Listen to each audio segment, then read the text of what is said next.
Teachers should teach poetry because poetry can be a very non-threatening way for young people, especially those that struggle with literacy, to engage with the written word, to engage with writing and to engage with reading.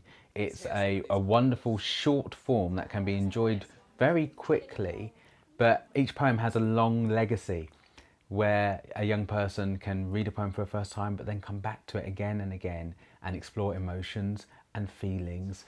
After you've got lost, we get to the sneaking past where we... Teachers should approach poetry in fun and active ways. I try to make sure that when I'm leading a poetry session, I go outside to create experiences that the children can then bring back to the class and write about. Or if they're engaging with other poets' poems, then I think it's important that you bring those poems up on their feet, that you engage with the performance aspect so that you hear the poems spoken out loud, that young people are given a chance to perform poems and to involve movement and action, to change the pitch of their voice, the volume of their voice, put on funny accents, serious accents. I think by doing that, you engage with the real essence of poetry, which was traditionally a performance-based art form.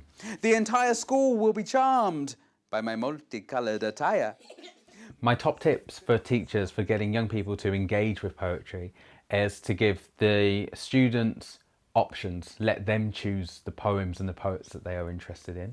So that's 1.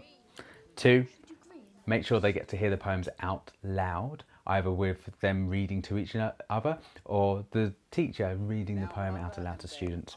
And 3, making sure that it's very clear that there's no right or wrong for how a poem is to be interpreted. There are as many interpretations as there are readers. I think often we get bogged down with the idea that a poet meant one thing. The angry giant.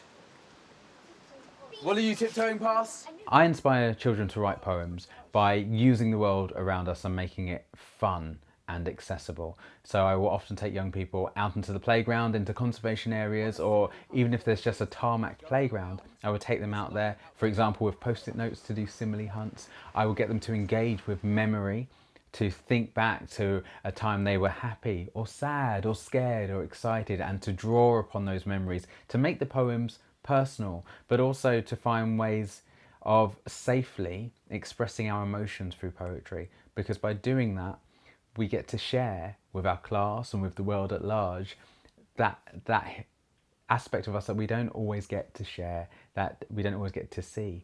And by sharing it, we see that other people feel the same.